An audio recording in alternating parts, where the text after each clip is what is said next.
ఏం రేటు పడినాయనా? ఎంత చేస్తాయంటావా? నా అంచనాకి అంతా ఒక 7 నెలల పిల్లలు అనుకుంటే 20,000 చిల్లర ఇచ్చారనా? ఎంత పడ్డాయి? 17,000. పర్వాలేదునా? అట్లనే కాదు, నేను ఈ రేట్లో నేను చెప్పిండి నా వీడియోలో ఏం చెప్పానంటే 10,000 చిల్లర చెప్పారు ఒక్కోదాన్ని చెప్పడం. మీరు వ్యాపారం ఆడినారు కాబట్టి కొంచెం తగ్గించుకున్నారు. 17,000 రూపాయలు. రెండు చూసా 17,000 అయితే పడ్డాయంట.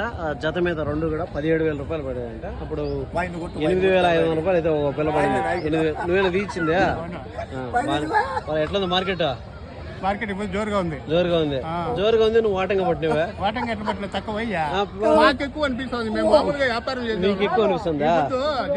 ఇప్పుడు ఈ సైజు పిల్లలు 10,000 చెప్పారు. నేను పోతే నీకైతే చూడ 8,000 చిల్లర పడ్డాయి.